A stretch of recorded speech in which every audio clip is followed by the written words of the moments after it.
भगवान कैसे दिखते हैं। एक समय की बात है, एक गांव में कहीं से एक बहुत बड़े विद्वान आए। विद्वान से मिलने गांव के सभी लोग एवं सभी धर्मों के गुरु आए।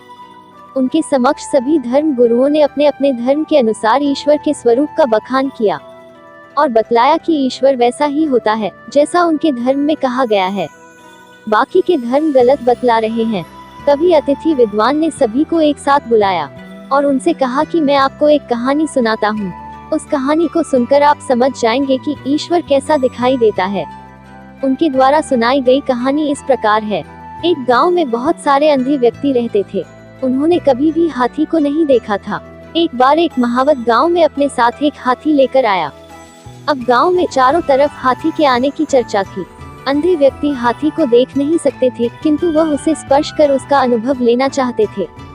सबसे पहले सबसे बुजुर्ग अंधे व्यक्ति ने हाथी की पीठ में हाथ लगाया और उसे हाथी दीवार की तरह महसूस हुआ।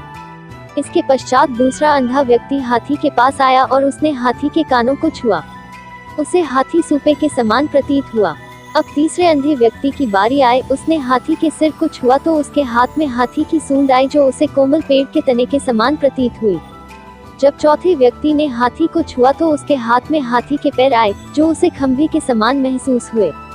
पांचवें व्यक्ति के हाथ में हाथी की पूंछ आई जो उसे किसी मोटी रस्सी के समान प्रतीत हुई। हाथी को छूने के बाद सभी अंधे व्यक्ति अपनी जगह वापस आ गए और एक दूसरे से अपना अनुभव साझा करने लगे। पहला व्यक्ति बोला, भाई हाथी तो दीवार की तरह होता है। उसकी बात सुनकर दूसरा व्यक्ति कहता है, नहीं नहीं, हाथी तो सूपे की तरह होता है।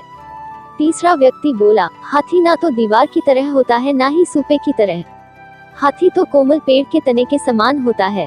तीसरे व्यक्ति की बात सुनकर चौथा व्यक्ति बोला, नहीं नहीं, तुम सब गलत बोल रहे हो, हाथी तो खंबे के समान होता है।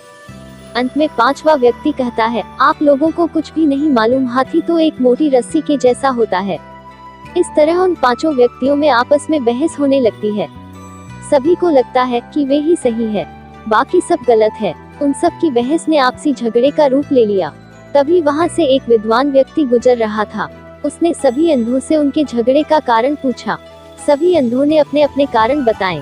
तब बुद्धिमान व्यक्ति बोला, आप सभी अपनी अपनी जगह सही है, क्योंकि आपने हाथी को जितना स्पर्श करके महसूस किया, आप केवल उतना ही जानते हैं। हाथी तो इससे कई गुना बड़ा है। जिसने जो स्पर्श किया अपने अनुभव से वह वही बतला रहा है और वह सत्य भी है। ठीक इसी तरह ईश्वर भी होता है।